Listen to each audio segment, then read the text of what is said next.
7 macam perkara yang merusak akidah dan keimanan, merusak amal perbuatan yang sudah kita kerjakan, merusak sendi-sendi kehidupan sosial, pendek kata merusak segala hal di dalam kehidupan kita. Jauhilah olehmu 7 macam perkara yang merusak. Yang pertama, asyirku billah, menyekutukan Allah subhanahu wa ta'ala. Agama dimulai dari keyakinan, maka kehancuran agama selalu dimulai dari kehancuran keyakinan, iman atau akidah yang dimiliki oleh seseorang. Dan untuk menghancurkan nilai-nilai iman yang kita miliki ini, orang rasanya tidak akan menghantam kita dengan peluru kendali. Orang tidak akan mengirimkan nuklir ke sini. Orang tidak juga akan mengirimkan satuan militernya ke sini. Untuk menghancurkan nilai-nilai iman, dibanjiri kita dengan paham-paham yang merusak dan mendangkalkan akidah.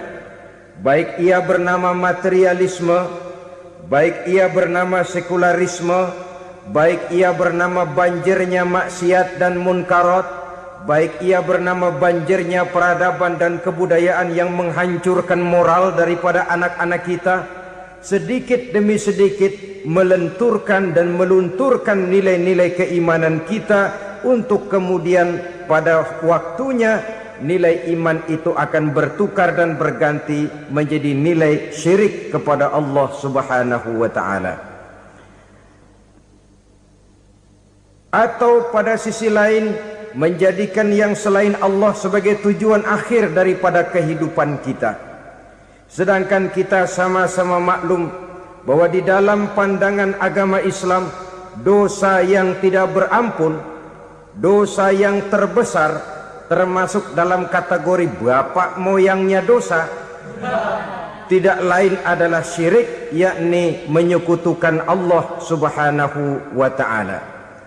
Pola penghancuran iman ini memang berstrategi. Ditawarkan kita kepada paham materialisme, paham kebendaan, di mana otak menempati urutan sebagai ranking pertama, Tuhan jatuh pada urutan kedua. Lalu menyusul kepada paham sekularisme, Allah dipisahkan dari seluruh kegiatan hidup ini, untuk pada gilirannya menjadikan yang selain Allah sebagai tujuan akhir daripada seluruh kegiatan hidup kita. Oleh karenanya, kewajiban menjaga nilai-nilai iman ini merupakan kewajiban yang mulia tetapi berat, tidak hanya untuk kita, tetapi juga bagaimana mewariskannya kepada anak-anak kita, generasi yang akan datang. Orang-orang tua bijaksana yang diceritakan di dalam Al-Quran, kalau sudah berpikir tentang anak-anaknya, pertanyaan yang paling mereka risaukan ialah, ma ta'buduna min ba'di.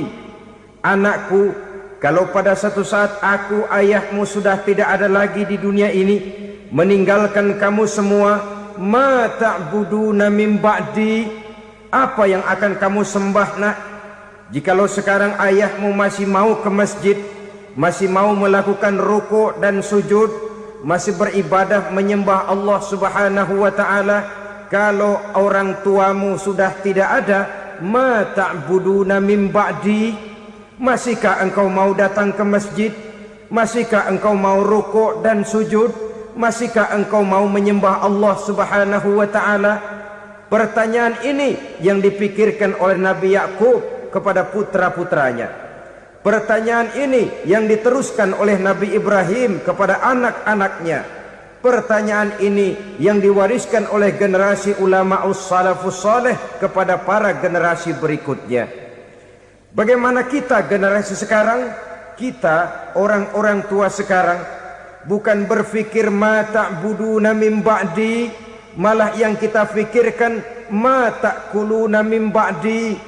Kalau bapak tidak ada nanti kamu makan apa nak? Perkara kamu nyembah apa? Urusan nomor 18.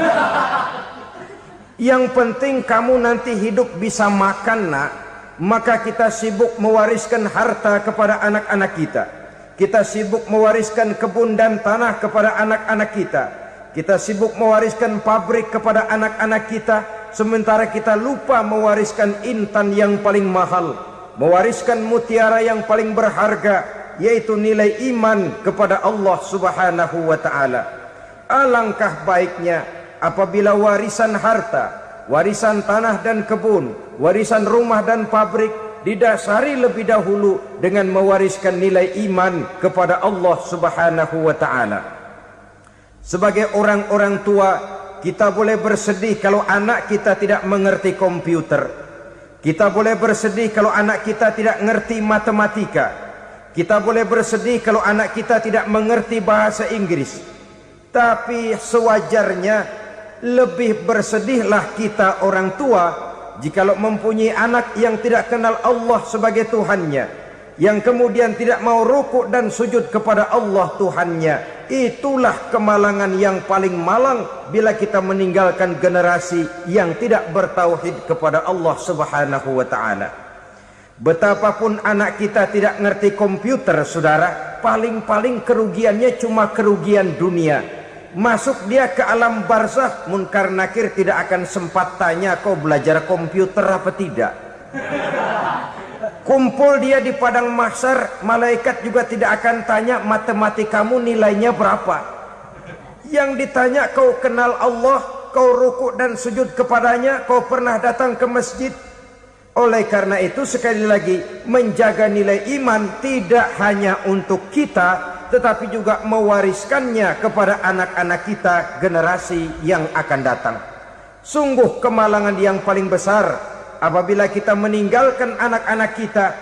Mereka kita tinggalkan lemah ekonominya, itu tidak baik. Mereka kita tinggalkan lemah otaknya, itu pun akan membuat mereka tertinggal oleh yang lain. Tapi yang paling celaka, jikalau kita tinggalkan mereka dalam kondisi lemah imannya, rapuh akidahnya, tidak baik dan tidak betul keyakinan hidupnya. Oleh karena itu Nabi berpesan, jauhilah 7 perkara yang merusak. Yang pertama, syirik kepada Allah Subhanahu wa ta'ala. Menyekutukan Allah baik dalam ucapan, dalam keyakinan ataupun dalam perbuatan. Ini perkara pertama yang termasuk 7 perusak besar di dalam kehidupan. Kalau sudah jatuh kita ke lembah syirik, bagaimanapun banyak kebaikan yang kita kerjakan, berjiwa sosial, bertangan pemurah, gemar menolong orang lain, kalau memang dasarnya syirik, maka seluruh kebaikan kita akan hancur, tidak akan ada nilainya dalam pandangan Allah Subhanahu wa ta'ala. Dalam pandangan manusia, mungkin kita dicatat sebagai orang sosial, gemar menolong orang lain, tidak berpangku tangan melihat orang yang mendapat kesulitan. Tapi oleh karena dasarnya syirik, dasarnya tidak mentauhidkan Allah, maka seluruh nilai kebaikan yang kita kerjakan tidak akan ada nilainya dalam pandangan Allah Subhanahu wa ta'ala. Maka jagalah iman kita jangan sampai dihinggapi penyakit syirik yang bagaimana kecilnya sekalipun. Sekali lagi, baik syirik dalam bentuk ucapan, syirik dalam bentuk keyakinan, sampai kepada syirik dalam bentuk perbuatan, kita berhindar kepada sifat-sifat yang sedemikian itu. Karena apa? Dalam satu ayat Quran Allah Subhanahu wa ta'ala menjelaskan, innallaha la yaghfiru ayyushraka bih wa yaghfiru ma duna dzalika liman yasha. Allah tidak akan memberi ampun kepada orang-orang yang menyekutukannya, tapi Allah masih mau memberikan ampun kepada dosa-dosa yang selain itu bagi orang-orang yang dikehendakinya. Dosa selain syirik, apabila kita bertaubat, Allah masih mau mengampuni. Tapi kalau sudah jatuh ke tempat syirik, itu sudah dosa yang tidak berampun. Taubatnya tidak lain melepas syirik, kembali kepada tauhid, berkeyakinan bahwa hanya ada Allah Subhanahu wa ta'ala, Tuhan satu-satunya, yang lam yalid walam yulad walam yakul lahu kufuwan ahad. tidak beranak, tidak pula diperanakkan, dan tidak satu pun yang dapat menyerupai Tuhan Allah Subhanahu wa ta'ala. Saudara-saudara kaum muslimin rahimakumullah, bahwa kita di zaman sekarang memang tidak menyembah berhala, ya. Bahwa kita tidak berterang-terangan mengatakan Tuhan lebih dari satu, memang. Bahwa kita tidak berkeyakinan Tuhan itu punya anak atau diperanakkan, tentu. Tapi dalam perbuatan dan i'tiqad kita kadang-kadang jatuh tanpa kita sadari ke tempat yang bernama syirik ini.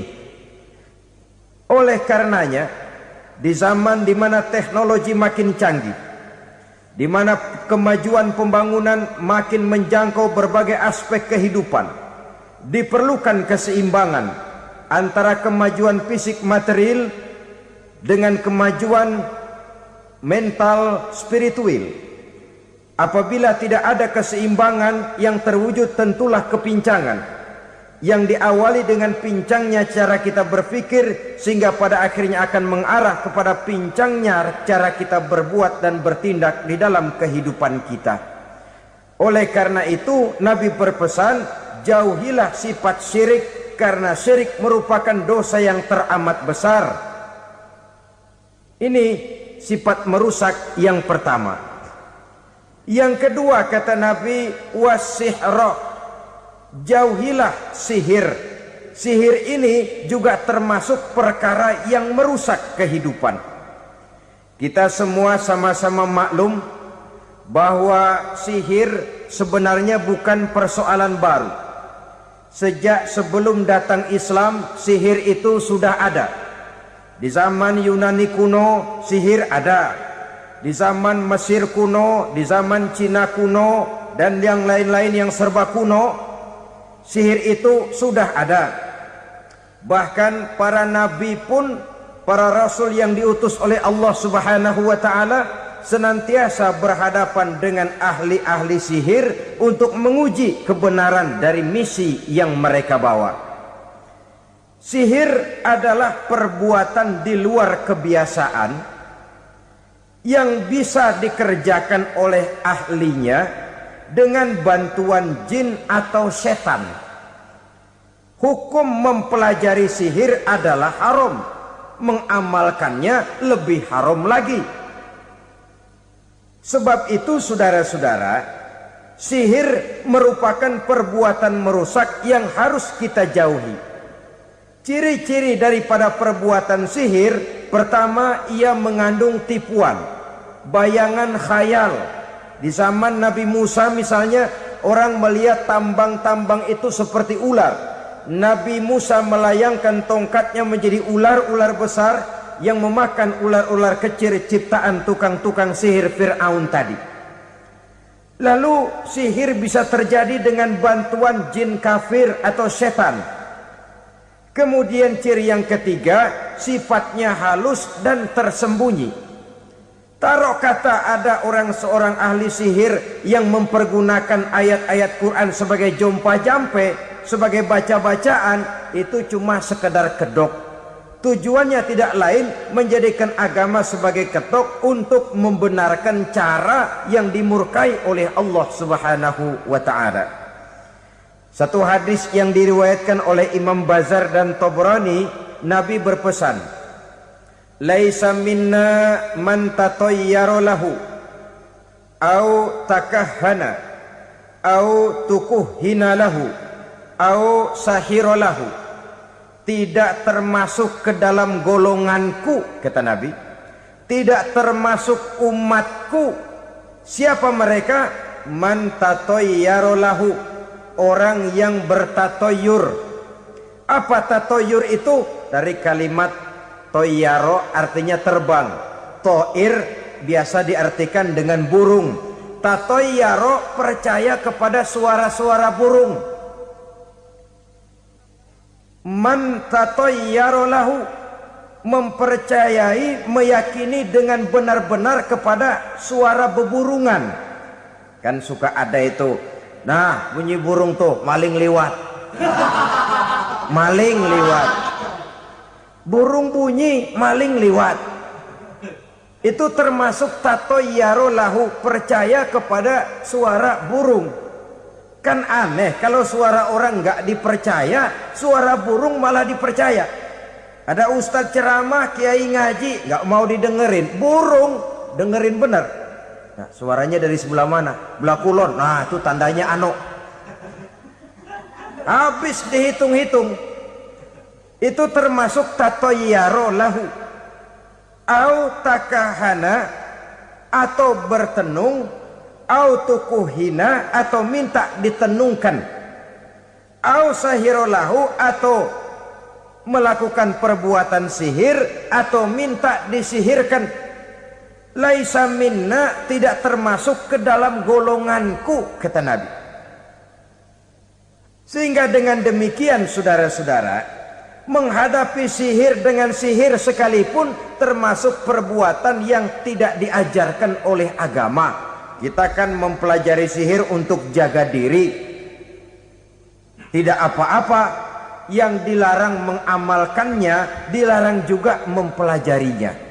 Sebab orang kalau sudah mengetahui, biasanya lalu terangsang untuk mencoba. Kalau percobaannya berhasil, biasanya terangsang untuk coba lagi dan coba lagi. Pada akhirnya ketagihan, lalu beralih menjadi profesi, apalagi itu nanti bisa mendatangkan hasil uang. Saudara-saudara kaum muslimin rahimakumullah, kita manusia makhluk nyata. Kita hidup di alam nyata, terikat oleh sunnatullah, causality. Oleh karenanya, bagi kita keyakinan yang penuh, keikhlasan di dalam bertuhankan Allah, penyerahan diri sepenuhnya hanya kepadanya, itu sudah merupakan obat penangkal yang sangat ampuh agar kita tidak terkena penyakit-penyakit yang dibuat oleh setan dan para pembantunya.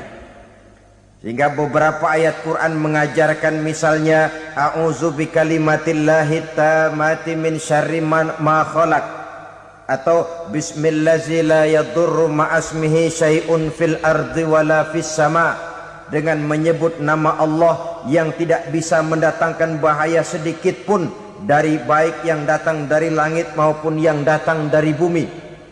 Jiwa yang kosong dari keyakinan yang penuh kepada Allah, jiwa yang penuh was-was dan ragu-ragu, itu yang mudah terserang oleh penyakit-penyakit yang dikerjakan oleh para tukang-tukang sihir, yaitu oleh setan dan seluruh para pembantunya. Kemudian hadis kedua yang diriwayatkan oleh Imam Ibnu Hibban, Nabi bersabda, la yadkhulul jannata mudminu khamrin wala mu'minu bisihrin wala qati'u rahmin. Tidak masuk surga. Ini Nabi yang bilang, tidak masuk surga. Siapa itu? Pertama, mudminu khamrin, orang yang berkekalan dalam mabuk. Selalu mudminun itu sudah menjadi perbuatan rutinnya, tidak kapok-kapoknya, teler seumur hidup. Mudminu khamrin, tidak masuk surga orang yang selalu bermabuk-mabukan. Yang kedua, wala mu'minu bisihrin, orang mukmin tapi main sihir.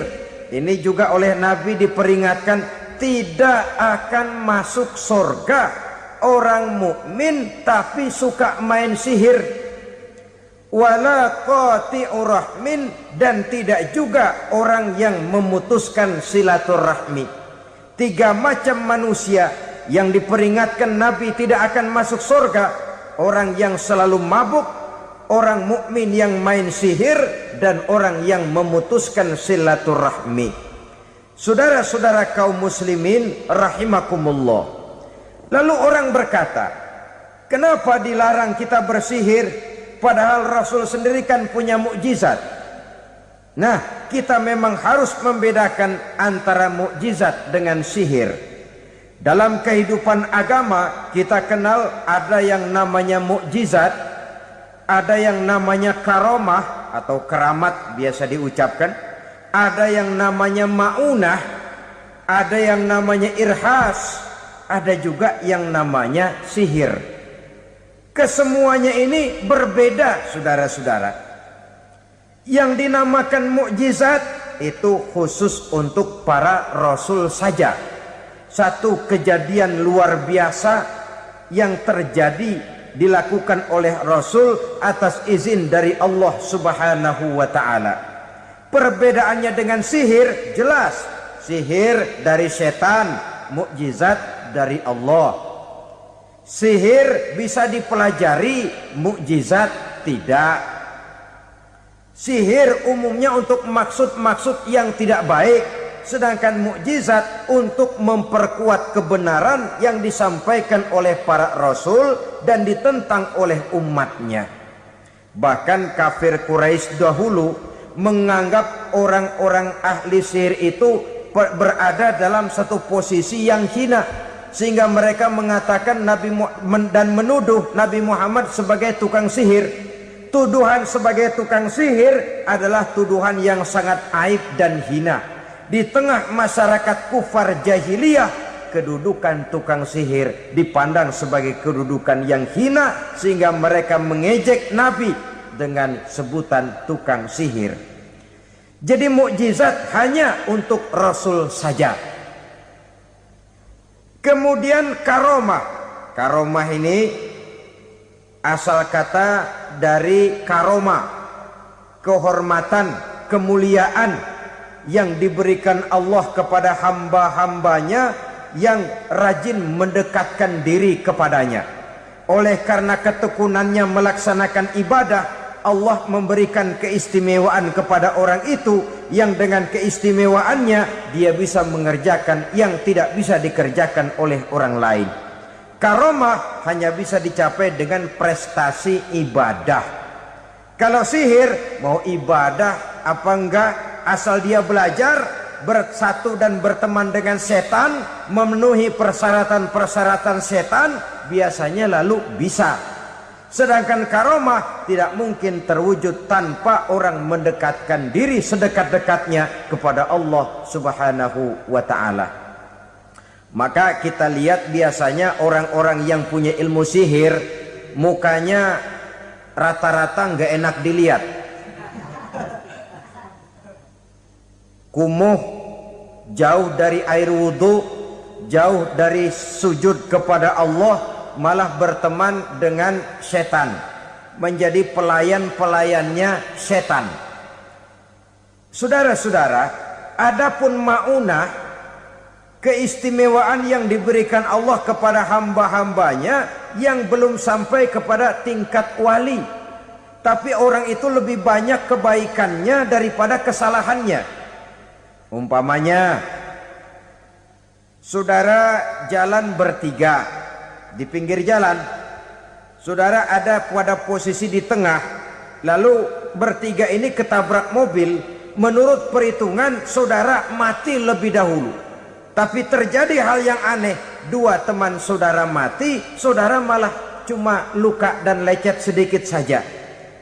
Apa itu? Kalau kita lebih banyak kebaikannya daripada kesalahannya, itu yang dinamakan maunah, pertolongan yang diberikan Allah kepada hamba-hambanya yang lebih banyak kebaikannya daripada kesalahannya.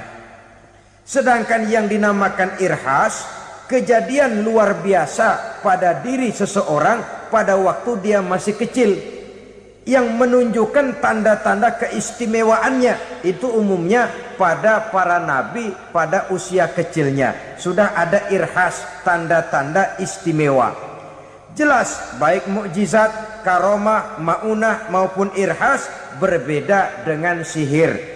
Sihir ini jelas saja merupakan bantuan dan persekutuan antara manusia dengan setan.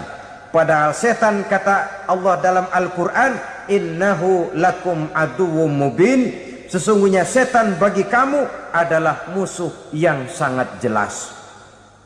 Saudara-saudara kaum muslimin rahimakumullah, di zaman sekarang dalam menghadapi beban kehidupan yang makin pelik, menghadapi stres yang tidak kunjung selesai, menghadapi persoalan-persoalan yang teramat berat, orang sering mencari jalan keluar kepada hal-hal yang menurut pendapatnya bisa meringankan beban moralnya itu. Pergilah dia mencari sesuatu yang dapat meringankan bebannya.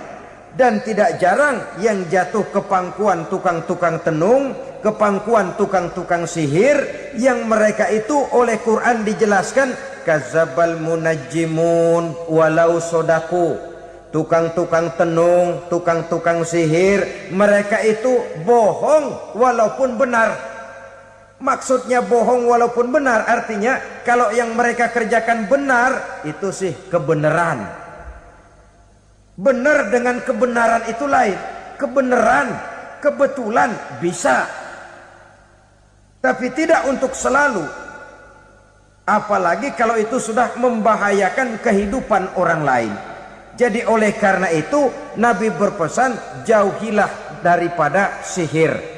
Kalau sudah jauhilah dari sihir artinya ya jauhilah daripada mempelajarinya, jauhilah daripada bergaul dengan orang-orang yang ahli di bidang itu, karena dari pergaulan segalanya bisa menular. Baiklah saudara, ini yang kedua. Yang ketiga pesan Nabi, wa qatlan nafsil lati harramallahu illa bil haq. Membunuh orang lain dengan cara yang tidak benar, membunuh orang yang diharamkan oleh Allah Subhanahu wa taala untuk melakukannya kecuali dengan alasan yang benar. Kita tahu Islam adalah agama damai sesuai dengan namanya.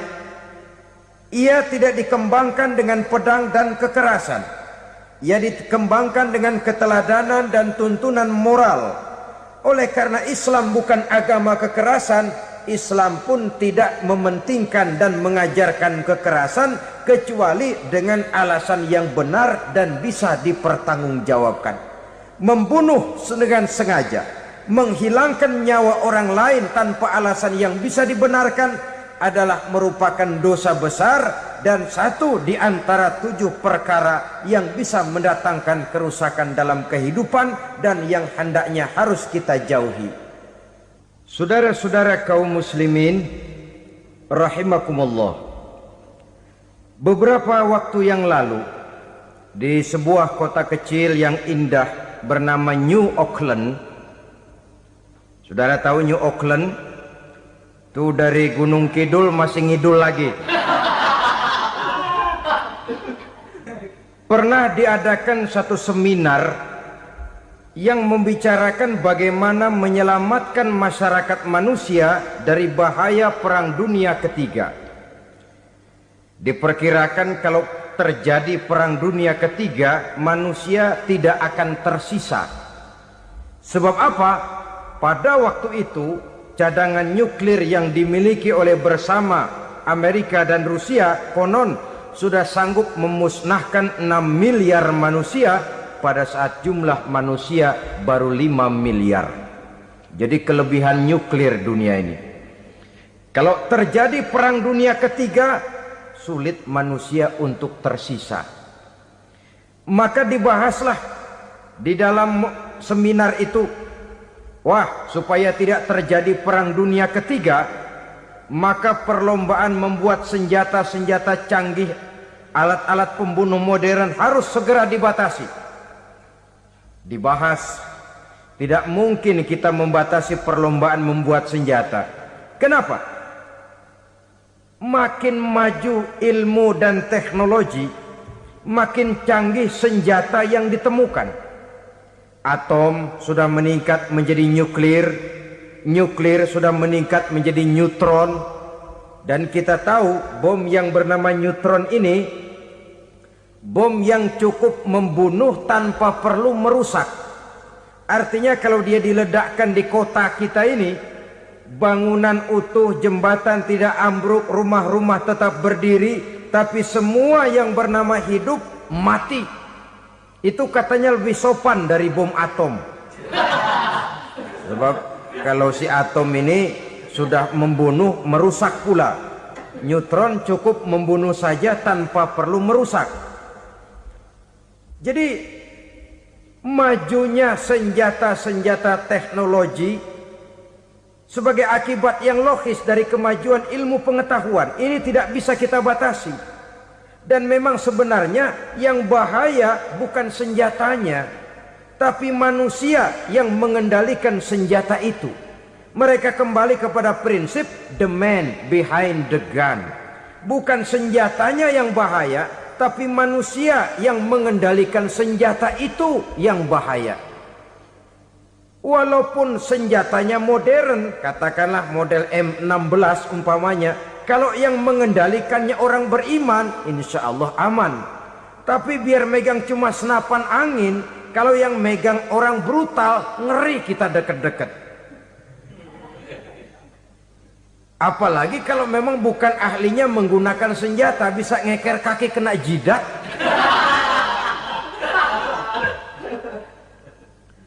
Mereka kembali kepada prinsip lama yang tetap baru. Bukan senjatanya yang harus dibatasi, manusia yang mengendalikan senjata itu yang perlu dibicarakan. Nah, kalau begitu, agar manusia tidak mempergunakan senjata sewenang-wenang, apa yang harus kita lakukan?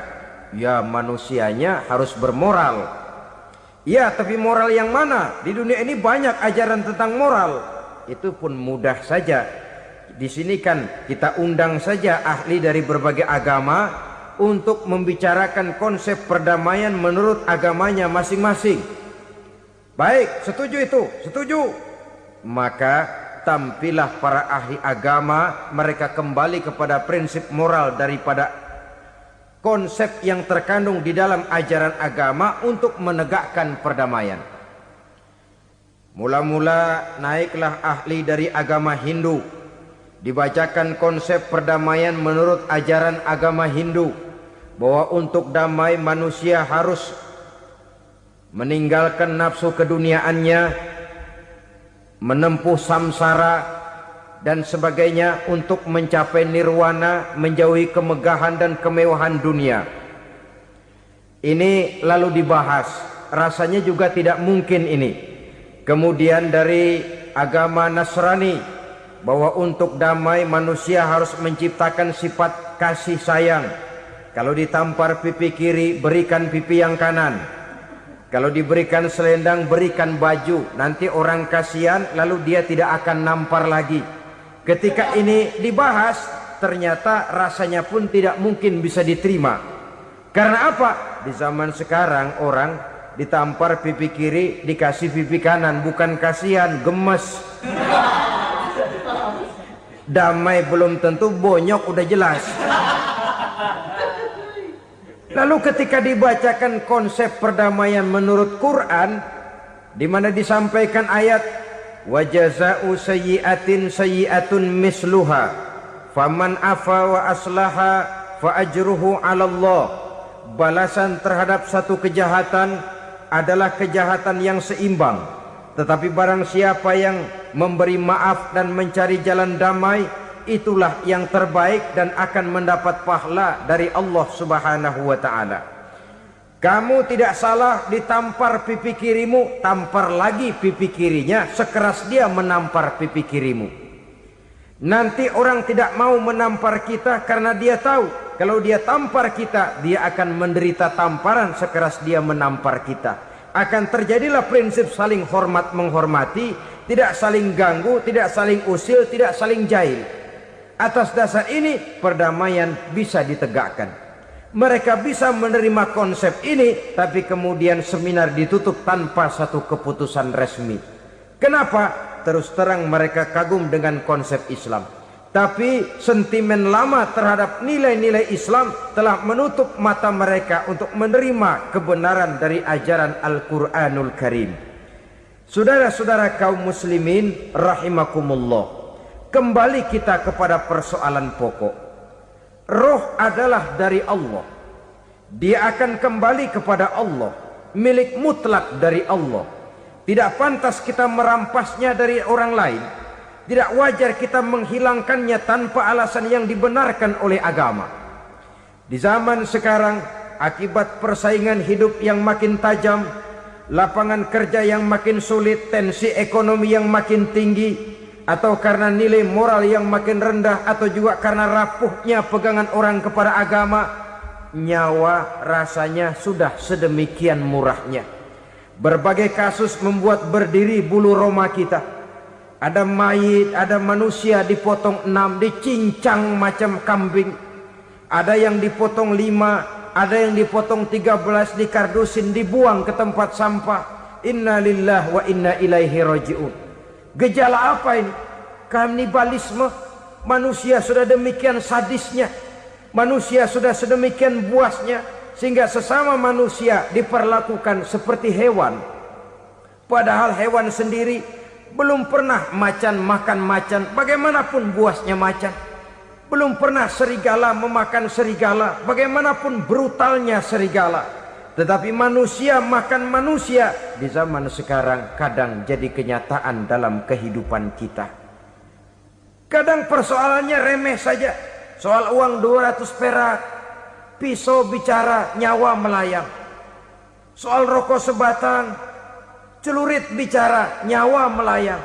Soal-soal yang sama sekali tidak prinsip, begitu mudah kita menghilangkan nyawa orang lain. Padahal Nabi pernah memperingatkan, apabila dua orang muslim sudah berkelahi dan berbunuh-bunuhan, al-qatil wal maktul finnar, yang membunuh dan yang terbunuh dua-duanya neraka. Sahabat heran, ya Rasul, kalau yang terbunuh, kalau yang membunuh masuk neraka itu sih wajar, tapi yang terbunuh kenapa neraka juga? Beliau menjawab, dua-duanya sudah punya niat untuk saling membunuh. Niatnya itu yang diponten. Yang terbunuh cuman lagi apes aja, keduluan dia. Umpama tidak terbunuh, pasti dia yang akan membunuh. Oleh karenanya al-qatil wal maktul, yang membunuh dan yang dibunuh finnar, dua-duanya masuk ke dalam neraka. Islam menghormati kehidupan, tidak hanya terbatas kepada sesama muslim, orang-orang yang berlainan agama pun yang mau hidup berukun, damai, berdampingan dengan umat Islam, jiwa mereka, darah mereka dilindungi oleh nilai-nilai Islam yang disebut dengan kafir zimmi ini. Mengganggu mereka sama saja dengan mengganggu aku, kata Nabi. Jadi oleh karena itu, sayangilah sesama. Kehidupan adalah anugerah Allah, bukan wewenang kita untuk mencabutnya dari orang lain, bukan wewenang kita untuk merampas dan menghilangkannya dari orang lain. Apa yang tidak enak terjadi pada diri kita, begitu pula lah apabila terjadi pada diri orang lain. Sehingga Nabi mengatakan, la yu'minu ahadukum hatta yuhibba li akhihi ma yuhibbu li nafsihi. Belum dikatakan beriman seseorang kamu apabila dia belum mencintai saudaranya seperti ia mencintai dirinya sendiri. Apa yang enak dirasakan oleh orang lain, enak juga dirasakan oleh dia. Mengukur orang lain dengan diri sendiri. Kalau orang lain tanpa salah saya fitnah, kalau saya tanpa salah difitnah orang, enak apa enggak? Enggak, orang lain juga begitu. Kalau orang lain tanpa salah saya tempeleng kepalanya, enak apa tidak? Tidak. Orang lain juga begitu. Yang tidak enak terjadi pada diri kita, tentu tidak enak juga kalau terjadi pada orang lain. Mengukur orang lain dengan diri sendiri, sehingga tidak timbul sifat egois, tidak menari di atas bangkai orang lain, tidak mendirikan kebahagiaan di atas untayan air mata orang lain. Sehingga dengan demikian saudara-saudara, dia bisa menghormati kehidupan, menghormati orang lain sebagaimana dia ingin dihormati. Inilah perbuatan ketiga yang merusak, membunuh orang lain dengan yang diharamkan Allah tanpa alasan yang benar. Yang ketiga. Kemudian yang keempat, perbuatan merusak wa aklar riba, makan riba. Hidup adalah tolong menolong. Bahasa kerennya take and give katanya. Saling memberi dan saling menerima. Nabi mengajarkan man kuraba kurbatan min kurabid dunya karaballahu lahu kurbatan min kurabi yaumal qiyamah. Wallahu fi aunil abdi madamal abdu fi auni akhihi. Siapa yang meringankan beban dari beban-beban yang dirita seseorang di dalam kehidupan dunia, Allah akan meringankan bebannya daripada beban-beban yang harus dipikulnya di hari kiamat nanti. Wallahu fi aunil abdi madamal abdu fi auni akhihi. Allah senantiasa akan menolong seorang hamba selama hamba itu masih mau menolong saudaranya. Allah selalu akan menolong seorang hamba selama hamba itu masih mau menolong saudaranya. Apabila kita sudah berpangku tangan terhadap kesulitan orang lain, biasanya pun pada saat kita mendapat kesulitan, kita akan sulit juga memperoleh pertolongan. Nah, riba alias renten, kedoknya adalah menolong orang, tapi sama juga bulu buntutnya dilepas, palanya dicekek. Menolong orang pada akhirnya menjadi beban bagi seseorang, dan memang mencari orang-orang yang berada dalam posisi kesulitan. Biasanya di daerah-daerah di mana musim paceklik, jadi lapangan kerja sulit, sedangkan urusan perut tidak bisa ditunda. Akhirnya orang terjebak ke dalam rentenir, ke dalam riba, ke dalam renten. Bunga berbunga, sehingga satu saat jumlah bunganya bisa lebih besar dari jumlah pinjaman pokoknya. Kemudian kalau juga ternyata tidak bisa dibayar, rumah jadi taruhan. Memang rumah satu-satunya, begitu rumah ditarik mulain camping. Bukankah pada akhirnya akan mewariskan kesengsaraan?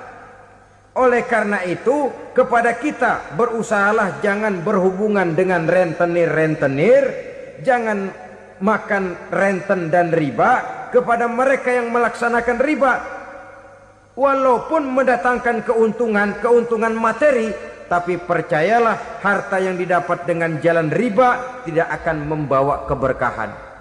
Manakala tidak membawa keberkahan, dia tidak akan mendatangkan ketenangan di dalam kehidupan kita.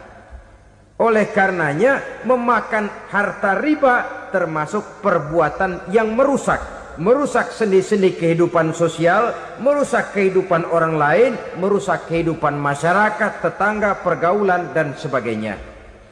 Yang kelima, wa akla malil yatim, memakan harta anak yatim dengan cara yang zalim. Nih, memang lezat. Anak yatim itu nggak tahu urusan apa-apa. Kita diamanahkan untuk mengurusinya. Kadang-kadang dibentuklah panitia penyantunan yatim piatu.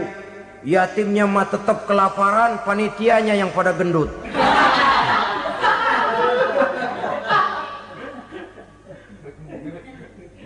Padahal memakan harta anak yatim termasuk perbuatan dosa besar. Dan menjantuni yatim merupakan perbuatan mulia. Nabi mengatakan, ana wa kafilul yatim kahataini yaumal qiyamah. Aku dan orang-orang yang menyantuni anak yatim seperti dua jari ini pada hari kiamat nanti. Dekat sekali. Jikalau ingin di hari akhir nanti dekat dengan Rasul, bersahabatlah dengan anak-anak yatim. Jadilah pengurus anak-anak yatim. Bangunlah panti-panti asuhan yatim. Pada saat bapak ibunya meninggal, kitalah yang menjadi orang tuanya. Bahkan sedemikian besar perhatian Islam terhadap anak-anak yatim ini, sehingga Quran memberikan peringatan, ara'aital ladzi yukadzibu biddin fadzalikal ladzi yad'ul yatim wa la yahuddu ala ta'amil miskin. Tahukah kamu siapa orang yang mendustakan agama? Beragama tapi dianggap dusta, solatnya dusta, puasanya dusta, karena agamanya sudah berdusta. Siapa mereka? Fazalikal ladzi yad'ul yatim, orang yang menyanyiakan anak yatim. wala yahuddu ala ta'amil miskin, dan tidak pernah memberi makan kepada orang-orang yang menderita kemiskinan. Menyia-nyiakan, meninggalkan anak yatim termasuk perbuatan yang divonis kita sebagai orang yang mendustakan agama. Saudara-saudara kaum muslimin rahimakumullah, maka sangat dicela mengeksploitir anak-anak yatim, menjadikan mereka sebagai kedok untuk mencari kekayaan pribadi. Tetapi jikalau ikhlas, ganjarannya sangat besar, nilai pahalanya sangat besar. Menyantuni yatim tidak hanya setahun sekali. Kalau Muharram pakai istilah lebaran yatim, dibentuklah panitia, diberilah beras, uang 45.000 rupiah, alhamdulillah. Tapi jangan lupa, si yatim tidak hidup cuma satu hari. Dia tidak hidup cuma di bulan Muharram saja, dia hidup 12 bulan dalam setahun. Sebagaimana anak-anak yang lain, dia juga berhak punya masa depan. Dia juga berhak menikmati bangku sekolah. Dia berhak mengenyam arti dan makna pendidikan. Dia berhak membekali diri dengan ilmu dan pengetahuan seperti halnya anak-anak yang lain. Maka kita yang diberikan keluasan oleh Allah, ingatlah itu, bersahabatlah dengan anak-anak yatim, santuni mereka. Perkara setahun sekali di bulan Muharram, alhamdulillah, itu bagus, bin Thayyib alias baik. Tapi tentu dan tentu sekali lagi, si yatim tidak hanya hidup di bulan Muharram. Dia hidup 12 bulan dalam setahun, 24 jam dan di dalam sehari. Oleh karenanya, menyia-nyiakan mereka pada saat posisi kita memang mampu akan memojokkan kita dalam satu posisi di mana kita dianggap sebagai orang yang mendustakan agama. Memakan harta anak yatim dengan cara yang zolim. Bapaknya udah meninggal, kebunnya lebar, anaknya dikelecehin.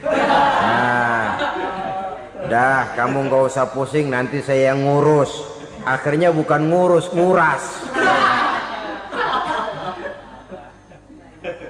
Si yatim mungkin tidak tahu bahwa dia disia-siakan, haknya diambil, miliknya dizolimi. Tapi Allah yang akan membalasnya dengan seadil-adilnya. Maka makan harta anak yatim biasanya balasannya tokcer bin paten. Nggak banyak selang tempo itu, nggak percaya cobain dah. Nyobain aja kan nggak bayar, umpama. Memakan harta anak yatim dengan cara yang zolim, ganjarannya biasanya kontan. Kenapa?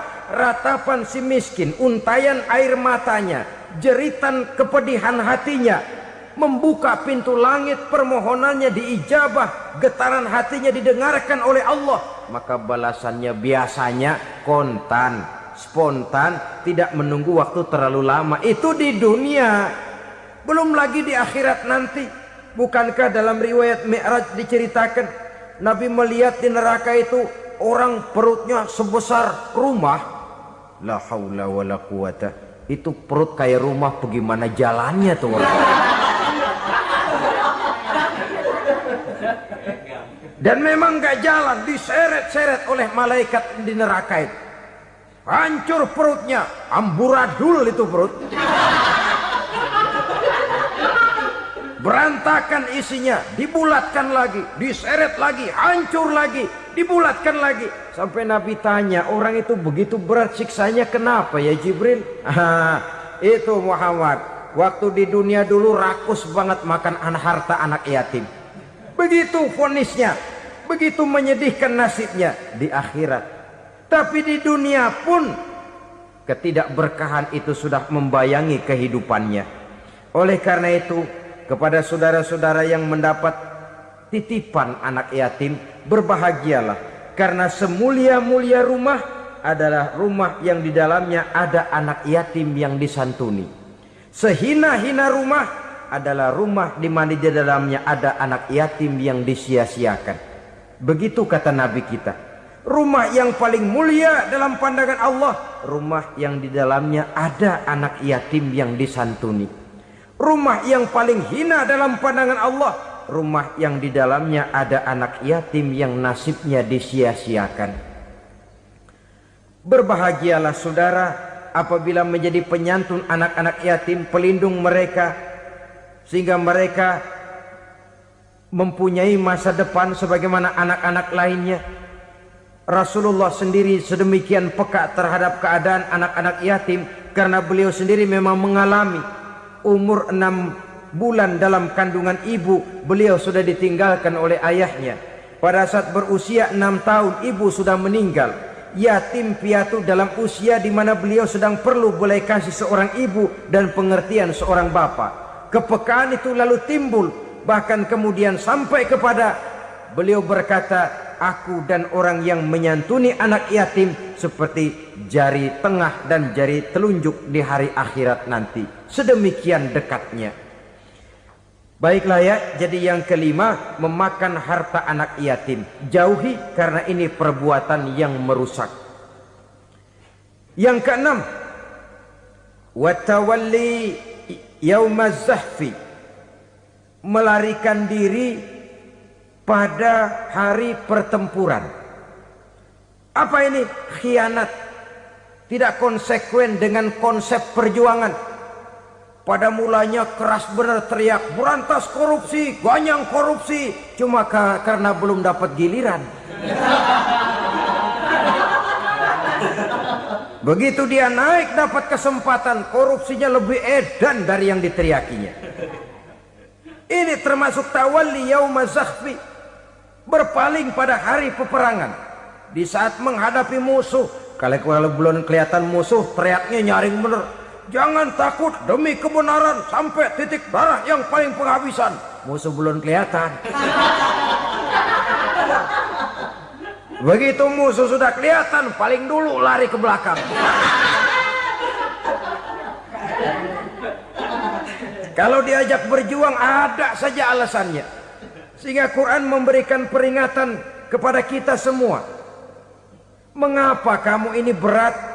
Kalau sudah diajak berjuang di jalan Allah, kakimu seperti terhunjam berakar di perut bumi. Berat untuk melangkah berjuang. Lari dari pertempuran tidak konsekuen dengan konsepsi perjuangan. Mau enaknya saja. Dalam kondisi yang sulit lalu berpangku tangan. Ini termasuk ciri munafik yang di dalam Al-Quran disindir dengan bahasa kullama adha'a lahum masyaufi wa iza azlama alaihim qamu. Waktu terang mereka jalan, giliran gelap mereka mandek. Artinya, maksudnya kalau giliran ada untungnya aja rame-rame teriak Islam. Tapi begitu diminta berjuang, dituntut berkorban, rame-rame mundur. Waktu dilihat di Islam ada untungnya, rame-rame teriak Islam. Pak, saya Islam banget, Pak. KTP saya Islam, Pak. Pokoknya Islam banget dah. Tapi ketika diminta berjuang, dituntut sedikit berkorban, rame-rame mengundurkan diri. Tahun 65 PKI berontak. Waduh, waktu itu jadi orang Islam untung itu. Nggak dikejar-kejar, aman. Masjid rame, mobil-mobil mewah parkir di depan musola dan masjid. Kenapa? Waktu itu asal udah ke masjid aman. Islam selamat, untung. Tapi begitu keadaan aman, yang parkir di musola sepeda butut melulu.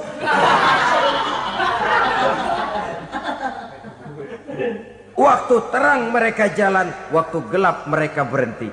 Dikala di Islam ada untungnya, baru wah Islam bagus, Islam hebat. Tapi waktu dilihat ada kerugian, jangan bawa-bawa Islam dah. Jangan bicara soal Islam, ini kan bukan soal agama. Bukan soal agama. La haula wa la quwata illa billah. Beragama kita ambil talfik fid din, mengambil yang enteng-enteng saja dalam urusan beragama ini. Tidak konsekuen kita dengan Islam kita. Seolah kita mau memilih mana yang terasa cocok sama selera kita, kita teriak Islam. Beratan aja dikit, rame-rame berpaling. Itu termasuk tawalli yaumaz zahfi. Para pengkhianat, mental-mental hipokrit. yang tidak mau konsekuen menghadapi segala bahaya, itu termasuk perbuatan yang merusak. Kenapa? Kalau cuma dia saja yang lari, mungkin tidak jadi soal. Tapi larinya ini akan mempengaruhi orang lain. Nah, pengaruhnya itu yang dicegah. Sebab kalau satu sudah mulai lari, yang lain mulai ngelirik. Ketika yang dilirik kemudian tidak ada reaksi, dia akan ikut lari. Artinya apa? Seorang muslim harus konsekuen dengan konsep perjuangannya, dengan keyakinan keagamaannya, dan tidak memilih yang enak-enak saja di dalam kehidupan beragama. Lari dari pertempuran, bermental khianat, mengkhianati agama, merupakan satu di antara sifat yang merusak. Terakhir saudara, wa qazfal muhsanatil ghafilatil mu'minat, menuduh perempuan baik-baik yang tidak tahu menahu tentang tuduhan yang dituduhkan kepadanya, menuduh perempuan mukmin yang baik-baik yang tidak tahu menahu tentang tuduhan yang dilakukan kepadanya. Fitnah lebih bahaya daripada pembunuhan. Orang yang tidak salah bisa hancur namanya, orang yang berniat baik bisa ambruk perjuangannya oleh karena fitnah. Sehingga dikatakan al-fitnatu asyaddu minal qatli. Fitnah lebih bahaya daripada pembunuhan. Maka memfitnah ini termasuk satu dosa di antara 7 hal merusak yang harus kita jauhi semampu kita, semampu-mampunya. Mengupayakan sebisa-bisanya jangan sampai terjebak ke dalam hal yang demikian. Nah, saudara-saudara, inilah saja pertemuan kali ini. Mudah-mudahan ada manfaatnya. Semoga Allah memberikan kekuatan zahir dan batin kepada kita untuk bisa menjauhi 7 perkara yang merusak ini. Selalu berusaha menyimpan sesuatu yang bisa membawa manfaat, baik untuk dirinya, untuk anak cucunya, maupun untuk keluarganya, untuk masa kini dan masa depannya. Kadang simpanan itu berbentuk uang, kadang berupa tanah, lain saat berbentuk pabrik, dan lain sebagainya. Sementara masa depan yang paling pasti adalah akhirat. Jika untuk masa depan dunia kita rela memeras keringat, membanting tulang, pergi pagi dan pulang petang, menyimpan uang, menyimpan tanah, menyimpan pabrik, pernahkah kita merenung jika satu saat kiamat datang, kita dibangkitkan dari kubur masing-masing, berdiri di padang mahsyar untuk mempertanggungjawabkan seluruh kegiatan hidup kita di dunia ini. Lalu kita akan menuju ke alam akhirat. Sudahkah kita mempunyai simpanan untuk akhirat kita? Pada pertemuan kali ini saya ingin menyampaikan sebuah hadis di mana Rasulullah sallallahu alaihi wasallam bersabda, arba'un min kanzil jannah. Simpanan sorga ada 4 macam. Yang pertama, ikhfa'us sadaqah, menyembunyikan sedekah. Saudara-saudara kaum muslimin, sebagaimana yang kita maklum bahwa Allah Subhanahu wa taala melebihkan sebagian rezeki dari kita terhadap yang lain. Ada yang kaya, ada yang setengah kaya, ada yang miskin, ada yang setengah miskin, dan selanjutnya. Ada yang gajinya kecil tapi penghasilannya gede. Ada yang penghasilannya gede tapi nggak punya gaji. Ada juga yang memang gajinya gede dan penghasilannya gede. Kelebihan rezeki merupakan sunnatullah dan tidak harus membuat kita merasa lebih dari yang lain. Bahkan sebaliknya, kelebihan itu harus membuat kita ringan tangan untuk menolong mereka yang memang memerlukan pertolongan. Kalau saudara diberikan ilmu, maka pertanyaan akhirat cuma satu: ilmumu kau amalkan untuk apa? Kalau saudara diberikan umur yang panjang, pengadilan akhirat juga bertanya satu: umurmu kau habiskan di mana? Tapi kalau saudara diberikan harta, pengadilan akhirat akan bertanya dua. Hartamu kau dapat dari mana? Kau belanjakan kemana? Dari mananya ditanya, dan kemananya juga ditanya. Oleh karena kita akan dimintakan pertanggungan jawab, maka amanah yang bernama harta ini harus kita gunakan dengan sebaik-baiknya.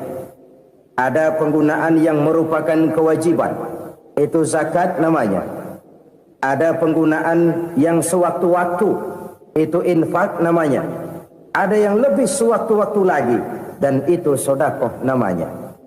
Zakat dia terikat oleh haul dan nisab, oleh putaran batas waktu dan ukuran dari harta itu sendiri. Sedangkan infak terikat oleh situasi dan kondisi perekonomian seseorang. Sedangkan sedekah tidak terikat dengan apapun. Dalam kondisi seperti apapun kita bisa melakukan sedekah dengan yang terkecil sekalipun. Sampai-sampai Rasulullah sallallahu alaihi wasallam mengajarkan, la tahqiranna minal ma'rufi syai'an walau an talqa akhaka biwajhin talik. Atau ada hadis, tabassumuka fi wajhi akhika laka shadaqah. Senyumanmu kepada temanmu adalah sedekah. Jadi untuk melakukan sedekah tidak harus dalam berbentuk uang. Dengan ilmu kita bisa sedekah, dengan tenaga kita bisa bersedekah, dengan pikiran kita bisa bersedekah, bahkan senyum kepada teman itu pun sedekah. Jadi kalau sedekah dengan uang memang belum punya uang, nyengir aja banyakin. Itu asal pada tempatnya, jangan lalu ketemu tiang listrik cengengesan. Tentu tidak pada tempatnya dan tidak wajar. Nah, sedekah yang paling dicintai Allah adalah sedekah yang disembunyikan. Artinya jauh dari sifat riya. Kan kadang-kadang ada orang sedekah itu disebutkan namanya. Apa tidak bagus? Kalau memang niatnya ikhlas, ya bagus-bagus saja. Untuk memberikan sugesti kepada yang lain. Di Fulan bin Fulan nyumbang sekian, diumumkan. Boleh kalau niatnya untuk memberikan rangsangan kepada yang lain supaya dia menyumbang lebih besar dari orang tadi. Tapi kalau itu mendatangkan riya, maka sedekah yang paling dicintai Allah adalah sedekah yang disembunyikan. Tangan kiri saja tidak tahu apa yang diberikan oleh tangan kanan. Sedekah yang dilakukan dengan ikhlas akan merupakan perbendaharaan surga, tersembunyi dari pandangan orang lain, tidak seorang pun tahu. Karena memang sikap yang baik adalah melupakan kebaikan dan mengingat kesalahan. Itu salah satu ciri orang bahagia. Orang yang selalu mengingat kesalahannya dan berusaha melupakan segala kebaikannya. Kalau dia akan berada kebaikan, dia tidak bisa ikut, dia merasa rugi karena dia merasa belum pernah berbuat baik. Tapi kalau akan melakukan kesalahan baru, dia ingat kesalahan yang sudah-sudah, sehingga terhalang baginya untuk melakukan satu kesalahan baru. Demikianlah saudara-saudara, bahwa Allah melebihkan rizki sebagian kita dari yang lain, agar terjadi tolong-menolong dalam kehidupan ini. Jadi kesenjangan yang nature, kesenjangan yang alami, itu sunnatullah. Ada yang kaya, ada yang miskin, ada yang kelas menengah. Nah, kenapa lalu sekarang kita berusaha mengentaskan kemiskinan? Oleh karena adanya kesenjangan struktural. Kalau yang kaya bisa semakin kaya, kenapa yang miskin tidak bisa naik jadi ikut sedikit kaya? Sebab pada dasarnya Islam adalah agama yang sejak turunnya sudah berupaya memerangi kemiskinan. Bahkan dikatakan kemiskinan itu mendekatkan kepada kekufuran. Orang kalau miskin udah dekat banget sama kafir. Gampang menjadi kafir. Berapa banyak saudara-saudara kita yang oleh karena soal perut, oleh karena soal materi, terpaksa meninggalkan dan menanggalkan akidahnya. Menjual petunjuk yang diberikan Allah dengan kesenangan dunia yang cuma sebentar ini. Na'udzubillah, thumma na'udzubillah. Jadi makin kita sembunyikan satu sedekah, semakin banyak perbendaharaan kita di surga. Sedekah yang paling dicintai Allah adalah sedekah yang disembunyikan. Malahan ada seorang sufi, Dia punya kebiasaan kalau pergi sholat Jumat dia bawa uang, itu uang dia taruh di bawah tikar masjid. Dia niat sedekah kepada siapa saja yang nemuin itu duit. Maksudnya apa? Supaya yang nemuin nggak tahu siapa yang punya duit. Demikian dia saking ingin menyembunyikan sedekahnya. Karena sifat riya itu bisa memakan amal kita sendiri. Riya itu termasuk menyebut-nyebut kebaikan kita. Orang yang suka nepuk dada, sedikit-sedikit ngitungnya kalau enggak gua. Oh, kalau enggak gua tuh yang belas itu kalau enggak gua. Iya, kalau enggak lu kenapa emang? Orang yang suka menepuk jasad, biasanya memang begitu, saudara-saudara. Kalau perang lagi berkecamuk, orang enggak sempat ngaku jadi pahlawan. Tapi begitu perang selesai, yang kagak kenal bedil ngaku pahlawan, Mas. Itu sesuatu yang biasa.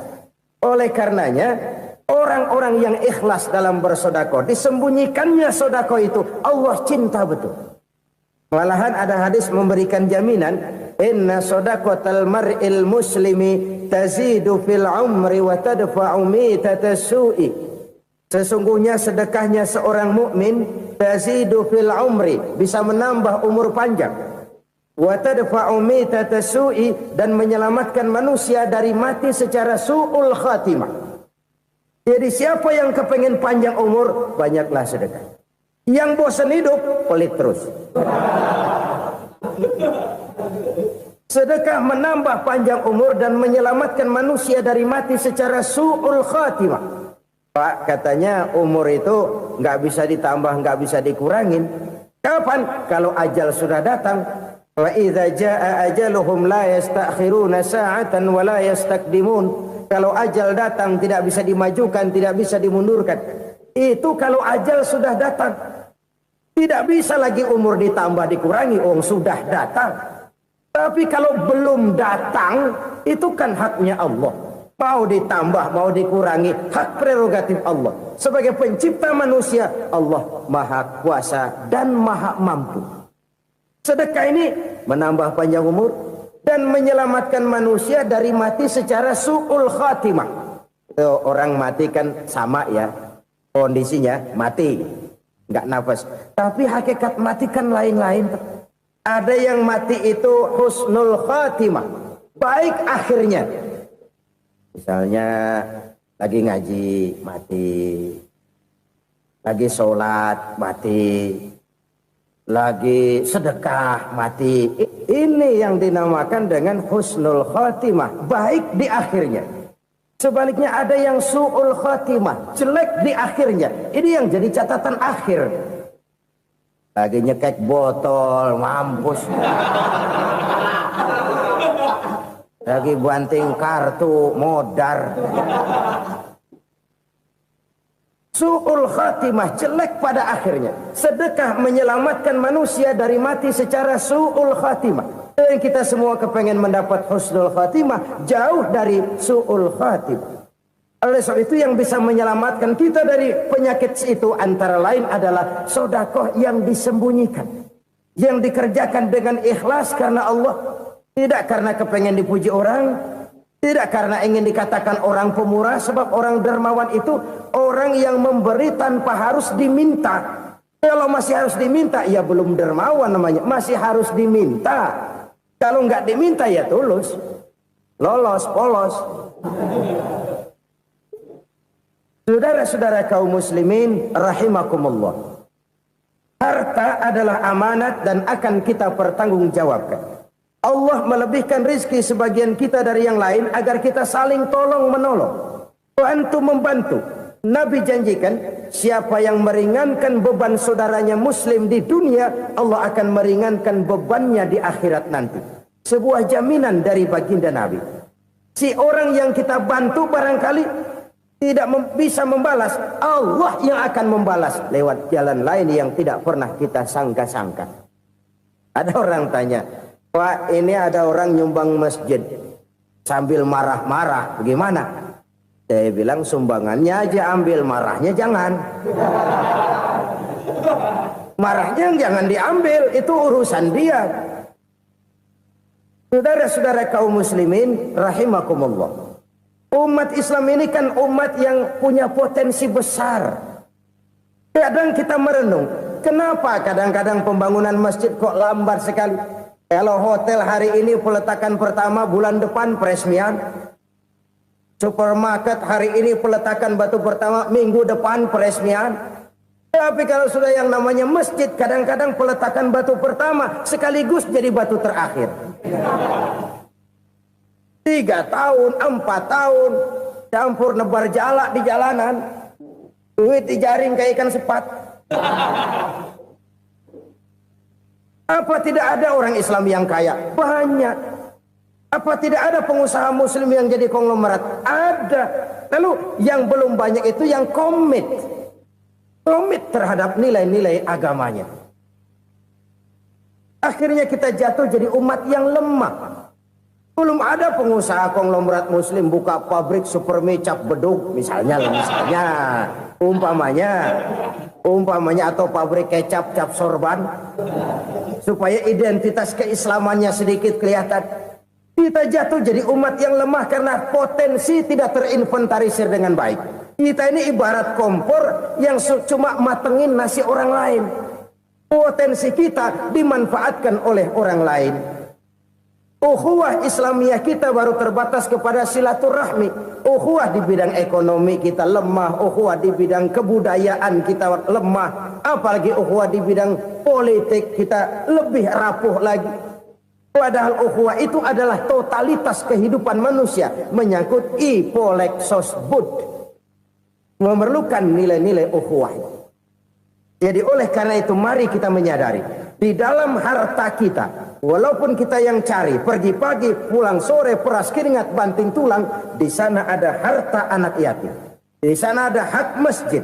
Di sana ada hak pesantren. Di sana ada hak jihad. Berbahagialah seseorang apabila dia oleh Allah dijadikan keran. Keran itu menyimpan air, tapi tidak untuk dirinya, tapi disalurkannya kepada mereka yang memang memerlukannya. Saudara-saudara kaum muslimin rahimakumullah, ini yang pertama. Jadi perbendaharaan surga adalah menyembunyikan sedekah. Orang lain nggak tahu, kita pun nggak pernah ngitung-ngitung. Kita anggap lewat begitu saja, padahal itu deposit akhirat.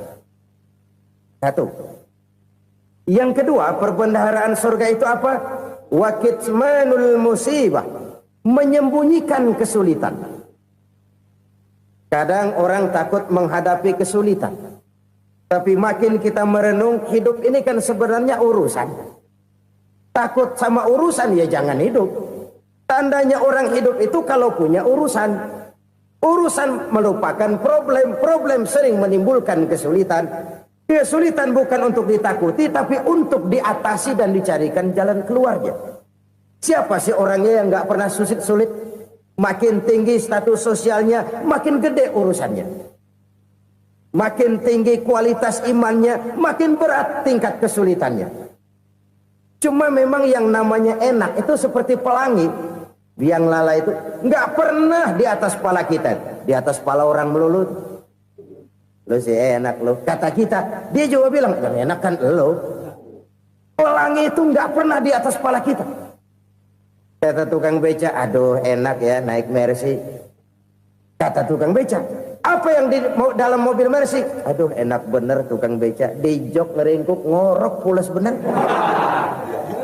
Saya kamar pakai AC sejuk, tempat tidur sutra empuk, alga spring bed, gula kulik nggak bisa pulas kalau belum minum Valium, belum tidur. Enak bener tukang beca, di jok ngorok nggak tahu wetan kulon. Itu tukang beca bilang yang di Mercy enak, yang di Mercy bilang tukang beca enak. Inilah enak. Nggak pernah di atas kepala kita, di atas kepala orang lain melulu enak itu. Nah, saudara-saudara, yang merupakan perbendaharaan surga itu orang yang bisa menyembunyikan kesulitan, baik pribadi ataupun rumah tangga. Nih terutama rumah tangga yang jadi soalnya. Kadang-kadang kita ini kalau senang, sebaliknya kalau senang kita diam, kalem aja, cuek. Banyak banget duit kita bawaan, diam aja udah. Malah ketemu orang takut.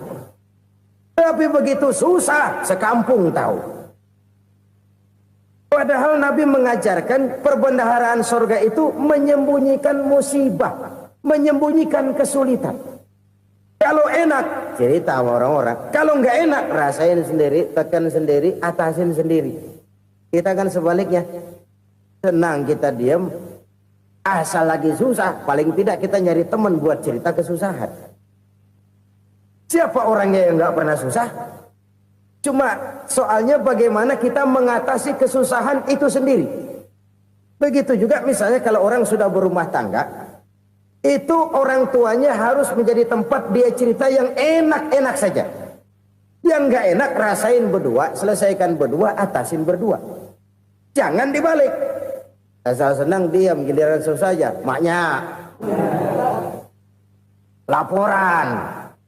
Terbalik. Bisa menjaga security informasi. Maka nama bayam keluar diam, malah seluitan. Enak amat lo makan daging ayam.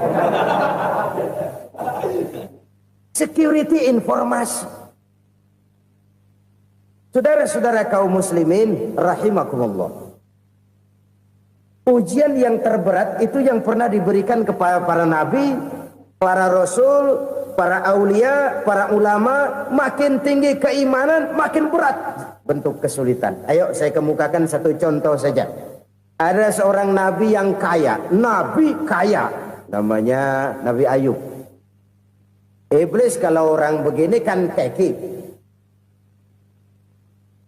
Ibadahnya rajin, kaya. Nih yang kayak begini susah digodain. Kalau ibadahnya rajin, miskin, kali bisa disogok. Sini imannya mantap, ibadahnya rajin, kaya, nabi lagi. Oh, tapi namanya iblis nggak kurang akal. Laporan, Tuhan, kenapa les? Ya ini bahasa saya, bahasa Qurannya sih nggak gitu. Itu hambamu yang namanya Ayub, dia rajin ibadah cuma karena dikasih kaya aja. Coba kasih miskin dia, berhenti dia sembahyang. Ah, kamu bisa aja. Saya tahu Ayub itu hambaku yang ikhlas. Saya buktiin Tuhan, silahkan. Dibuktiin lah, iblis turun ke alamin. Yang mula-mula dia lakukan, dia rusak sawah ladang Nabi Ayub. Dia binasakan binatang ternak Nabi Ayub. Sehingga dalam waktu singkat, jatuhlah Nabi Ayub dari orang paling kaya jadi orang paling miskin. Beliau masih ibadah di mihrab dalam masjid. Datang iblis. Saudara Ayub, ya. Lagi ngapain? Ibadah. Nyembah Allah, nyembah Allah. Oh, percuma. Kenapa? Tuhan yang ente sembah nih, dia udah bikin miskin ente. Sawah ladang ente hancur lebur, binatang ternak binasa. Sekarang ente jadi orang paling miskin. Ngapain nyembah Tuhan kayak begitu? Tekor. Udah berhenti dah ibadah, berhenti ibadah. Ini iblis sama Tuhan laporannya lain, yang dikerjakan kepada Nabi Ayub juga lain. Benar begitu iblis kata Nabi Ayub? Iya, sawah ladang saya habis, buras. Binatang ternak saya binasa, binasa. Saya miskin, bangpak. Apa jawab Nabi Ayub? Bukan innalillahi, ya ini hebat. Alhamdulillahillazi a'tani wa akhza minni. Segala puji bagi Allah yang telah memberikan harta kepada saya dan sekarang mengambilnya lagi. Alhamdulillah. Allah yang ngasih, Allah yang ambil. Itu mah urusan Allah. Iblis cuman ibadah jalan terus, sujud lagi Nabi Ayub. Iblis seleher gondok banget. Dasar Nabi nggak mempan dia apa-apain. Miskin malah alhamdulillah. Allah yang ngasih, Allah yang ambil. Jadi kalau kita tidak komit, kita tidak terikat kepada kaya, miskin, senang, susah, apa yang bisa bikin kita susah? Jadikan kekayaan, kemiskinan, jadikan senang, susah sebagai anak buah yang bisa kita atur. Jangan kekayaan ngatur kita, jangan kemiskinan ngatur kita. Kita yang harus mengatur mereka. Senang, susah, kaya, miskin, bahagia, sengsara, jadikan itu anak buah yang bisa kita atur. Kalau sekarang kita kaya, lain saat boleh jadi kita miskin, semiskin-miskinnya. Allah yang ngasih, Allah yang ngambil. Tenaga mana yang bisa menghalangi? Ibadah jalan terus. Iblis makin gondok. Dasar Nabi loh. Akhirnya apa? Nabi Ayub dikerjain, diberikan penyakit. Demikian fatal penyakitnya. Bayangin, udah miskin sakit. Masya Allah. Miskin sakit. Sakitnya nggak lama, kira-kira 16 tahun. Istrinya 3, 2 mental minta ceraiin. Ngerawatin laki bengek begini. Senang belum tentu, susah udah pasti nih. Cerai aja, cerai dah. Cerai. Tinggal satu Siti Rahmah yang setia menemani beliau. Sesetia-setianya hati perempuan. Satu saat Siti Rahmah bilang, "Bang, iya, abang kan Nabi, Bang. Lalu, namanya Nabi kan doanya jarang meleset, Bang. Maksud kamu minta kenapa sih sama Tuhan biar abang sembuh baik dah, Bang?" Siti Rahmah, "Iya. Saya sakit berapa tahun sih dah? 16 tahun, Bang. Sebelum ini saya sehat berapa tahun? Ya kira-kira 60 tahun, Bang. Nah, coba ente banding-bandingin, Rahmah.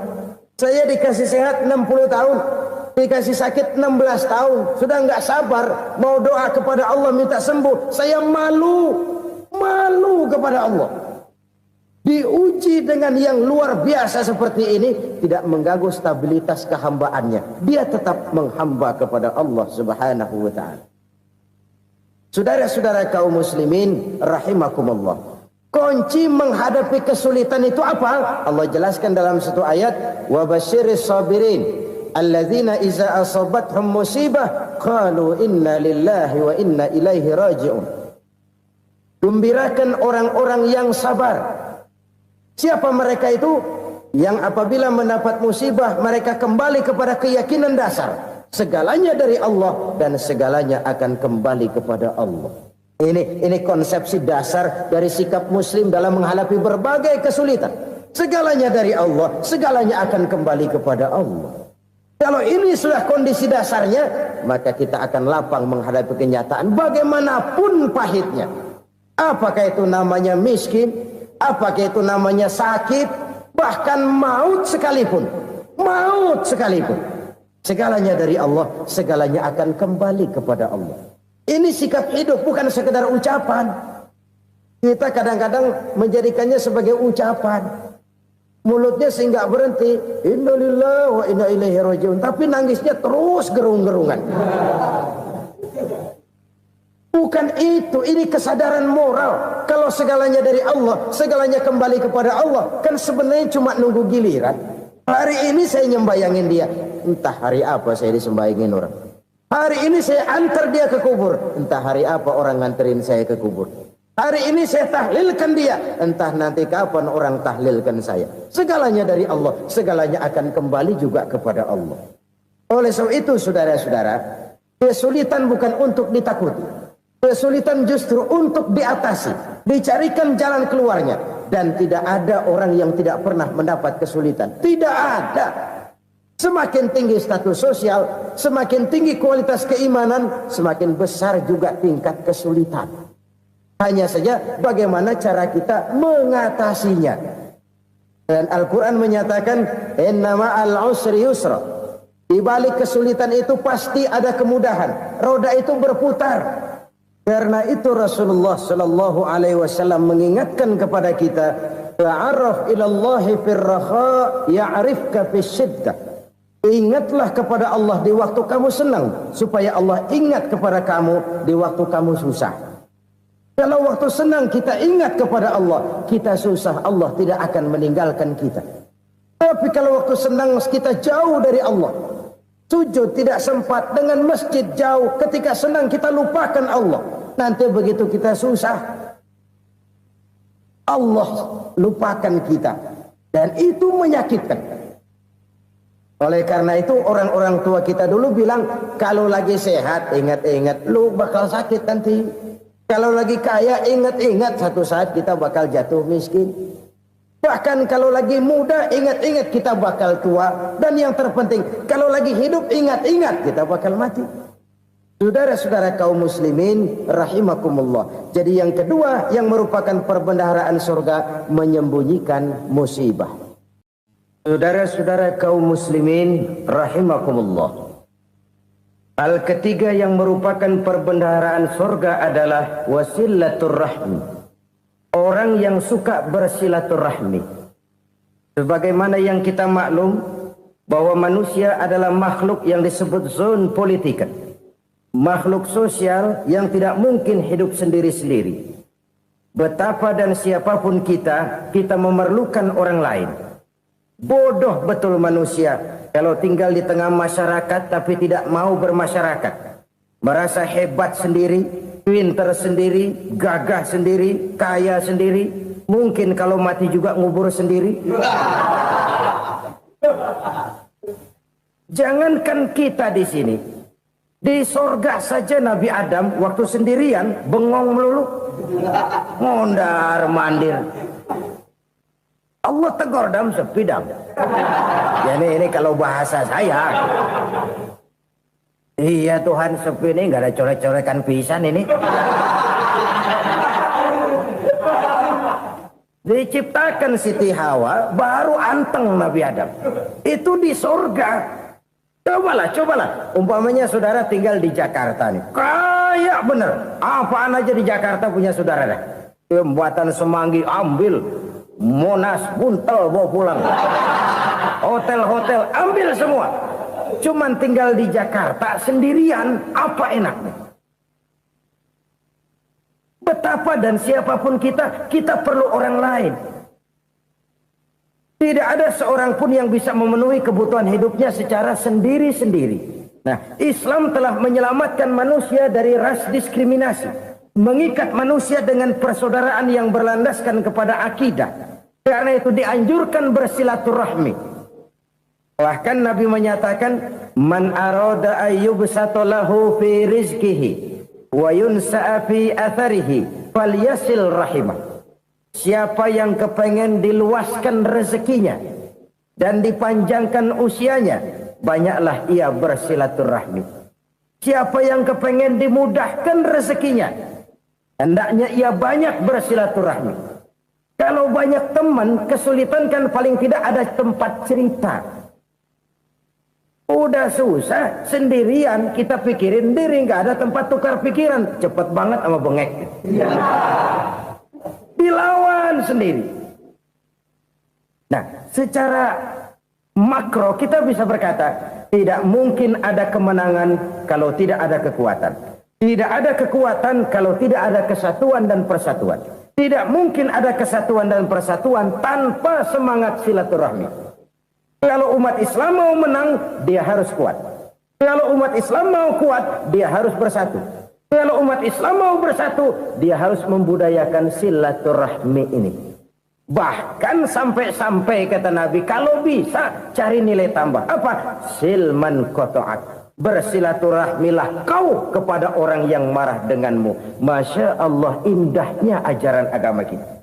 Orang yang marah pun kepada kita, kata Nabi, kalau bisa bersilaturahmilah kepadanya, kepada orang yang marah itu. Di situ nilai tambah. Cuman jujur nih hadis, ngucapinnya gampang, ngamalinnya yang berat banget. Orang marah sama kita disuruh silaturahmi, ada apa malu? Lu marah, ada gue marahan lagi, gue pikirin. Saudara-saudara kaum muslimin rahimakumullah. Tapi ini yang diajarkan, bahkan ini yang dicontohkan oleh baginda Rasul. Bagaimana begitu mudah? Misalnya satu saat Abu Jahal ini ngatur strategi bagaimana bikin Muhammad celaka. Dia gali lubang di depan tempat tidurnya.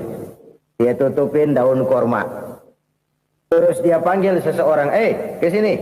Kasih tahu Muhammad, pamannya sakit keras, minta ditengokin. Berangkat orang ini ke sana. Muhammad, labbaik. Pamanmu sakit keras, dia minta ditengokin. Baik, saya akan datang menjenguk beliau. Berangkatlah Nabi ke rumah Abu Jahal tanpa prasangka apapun. Abu Jahal udah pasang selimut, 3 rangkap setengah dia pakai. Persis kayak orang meriang. Tapi sembari ngintip dari balik selimut. Begitu Muhammad buka pintu, nah masuk perangkap nih. Muhammad jalan menuju tempat pembaringan. Makin lama makin dekat, makin lama makin dekat. Makin dekat ke lubang yang dipasang oleh Abu Jahal itu. Dalam hati Abu Jahal, terus dah jatuh, mampus dah lo ini. Mampus lo hari ini nih. Apa yang terjadi? Malaikat Jibril datang. Muhammad, pamanmu cuma pura-pura sakit. Di depan tempat tidurnya ada lubang perangkap supaya kamu jatuh ke situ. Sudah, kamu pulang. Balik kanan Nabi. Sudah hampir jatuh ke lubang, balik kanan, pulang. Bayangin kecewanya Abu Jahal. Muhammad dikit lagi, Muhammad dikit lagi. Enggak paman, saya pulang aja. Emosi bangun dari tempat tidur, enggak sadar kalau lagi pura-pura sakit. Lompat ngejar Nabi, dia lupa dengan lubang yang dia gali. Serak, nyemplung sendiri ke dalam lubang.